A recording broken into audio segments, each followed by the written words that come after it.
Carlos no se andaba ostentando como helenista, ni se andaba ostentando como un humanista, pero curiosamente, y en este libro hay esa referencia, Carlos Monsiváis, cuando fue a Londres, se da su vueltecita por Grecia, y desde ahí le manda cartas a José Luis Martínez, y yo creo que esa vueltecita por Grecia no fue tan ajena, y en cierto modo ese helenismo, digamos, soterrado de Carlos empataba muy bien con su sensibilidad de la cultura británica, y justifica que una de las voces que yo cito en el libro, la de Armando Gómez Villalpando, nos haga ver a un Monsiváis como una especie de resurrección de Erasmo.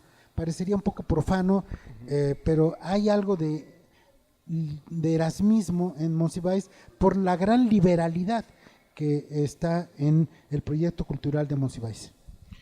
Antes de entrar al asunto de Erasmus, si tuviéramos que definir, como acaba de hacer con las antologías, cuál era el proyecto que querían mostrar, cuál era la visión del mundo que querían dar, cuál sería el del suplemento, el de suplemento de siempre, el de México en la cultura, cuál era la visión de México que querían dar en ese momento. Bueno, yo creo que la visión de México que quería dar el suplemento de la cultura en México era una versión, digamos, de la multiculturalidad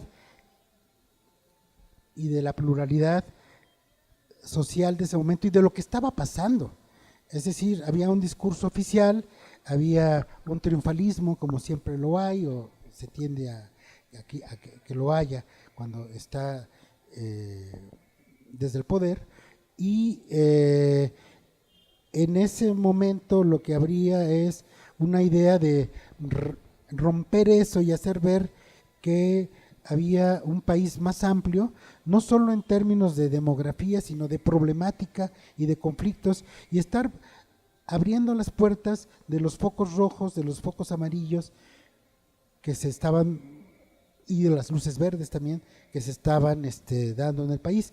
Al mismo tiempo, abrir las puertas del país a la cultura internacional, como puede ser la traducción del alemán de Elias Canetti, de Karl Klaus, de los norteamericanos, de algunos franceses, y este equilibrio entre lo interno y lo externo, creo que es, y la pluralidad, pero en un sentido no solo, digamos, demográfico, sino también problemático, creo que es una de las aportaciones de ese momento que fue el suplemento de la cultura en México, que todavía nos puede dar lecciones en relación con ese reconocimiento de esa pluralidad. Yo diría que no es en balde, en términos de correspondencia, que en el ámbito en esos momentos, en ese espacio, hay la revista que fundará en 1971 Octavio Paz con Scherer, que se llama Plural, y esa palabra plural andaba por ahí desbocada.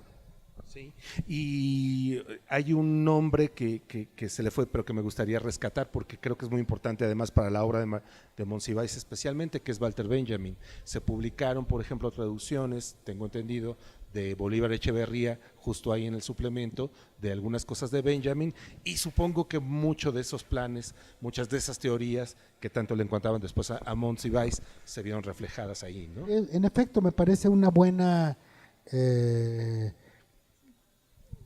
referencia la de comparar a este coleccionista de objetos, discursos y formas de ser que sería Monsiváis con ese otro coleccionista, bibliógrafo y crítico, traductor, hombre paseante, que es Walter Benjamin. Ambos son justamente encarnaciones del transeúnte, del paseante, del viajero, del peregrino, y bueno, yo también modestamente me siento un poco peregrino, como pueden comprobar por mis zapatos, que están bastante usaditos. Y además del sociólogo, de aquel que mira, Benjamin sobre todo insistía mucho en esta parte marxista, el que mira la vida material para reflejar la vida espiritual, para ver cómo estaba, o para tomarle la temperatura al mundo de los sentimientos, de las emociones, a través de aquello que miraba y que podían comprarse en los famosos pasajes. Sí, bueno, yo creo que para continuar la conversación o responder la pregunta, habría que caracterizar o tratar de acercarse al proyecto de Benjamin y pensar que lo que hace Benjamin es redescubrir que a partir del capitalismo y de sus procesos de industrialización, tecnificación, uniformización, se da un impacto, un efecto en la cultura, y que la cultura de alguna manera va a quedar marcada por la fotografía, marcada por la reproducción en serie, marcada por la cultura de masas. Y en ese sentido yo diría que sí, hay un hilo conductor entre las preocupaciones de Carlos Monsiváis y las preocupaciones de Walter Benjamin, y creo que habría que encontrar un momento intermediario entre Walter Benjamin y Carlos Monsiváis, y yo me pensaría que ese momento intermediario tiene que ver con los críticos norteamericanos y británicos, y pensaría ahí yo en Edmund Wilson, y pensaría después en una persona que también me gusta asociar, que es Susan Sontag, que estuvo muy cerca del suplemento y de Carlos. Estuvo muy cerca del suplemento. Creo que se publicaron cosas. No, claro. Es decir, se publicaron las primeras cosas ahí en el suplemento. Sí, bueno, el suplemento de Carlos Monsiváis de la cultura en México tenía una gran libertad y liberalidad. Y entonces, pues, si se publicaba en Nueva York un texto interesante, pues lo mejor era traducirlo rápidamente y publicarlo, porque lo importante era que circulara. Después ya vendría lo del tema de los permisos. Pero había una amistad, a lo mejor, yo no sé si Carlos le llamaba a Susan Sontag para decir, oye Susan, te vamos a publicar algo, quizás no, quizás sí, pero lo importante es que se leyera, y eso lo saben los autores, que el punto en términos de la cultura no es la propiedad, sino la legibilidad y la circulación. Y creo que en ese contexto el suplemento fue, como digo, muy liberal y por cierto también muy competitivo. ¿Ah, sí? ¿En qué sentido? Bueno, por ejemplo, yo estaba también del otro lado porque tuve la fortuna de que también colaboré en la revista Plural, y de pronto vi que había un texto de Harold Rosenberg que a lo mejor le había echado el ojo Carlos o al revés, y que había, digamos, una rivalidad en relación con las ofertas del mercado. ¿No se enojaba Carlos que estuviera usted en los dos lados, maestro? No, ni uno ni otro se enojaron, y yo pude cohabitar o convivir con ambos proyectos. Lo que importaba era la redacción. En ningún modo y en ninguna de estos capítulos de la conversación, tanto del suplemento como de Walter Benjamin, nos estamos alejando de este libro, porque estamos realmente hablando de este libro. En ellos hace usted un recuento de cómo lo conoció, de cómo trabajaba en Siempre, de cuáles eran estas influencias, de cuáles eran las lecturas de Monsiváis. Hablemos ahora del libro, cómo surgió tenerlo tal como lo conocemos, con este índice, con esta bibliografía, con las cartas. Cuéntenos un poco sobre este libro. Bueno,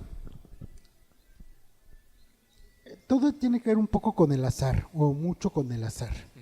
Entonces, además, me emociona mucho, porque en la planta baja de este lugar había un Vips, y en ese Vips yo me reuní con Carlos cuando 6 meses o 3 meses después de que publiqué en la revista Vuelta el primer ensayo que está en este libro, que es, digamos, como el núcleo, que es El hombre llamado Ciudad, Carlos Monsiváis, que de alguna manera tocó a Carlos, y durante unos 3 meses como que me dejó de hablar o no me tomaba el teléfono.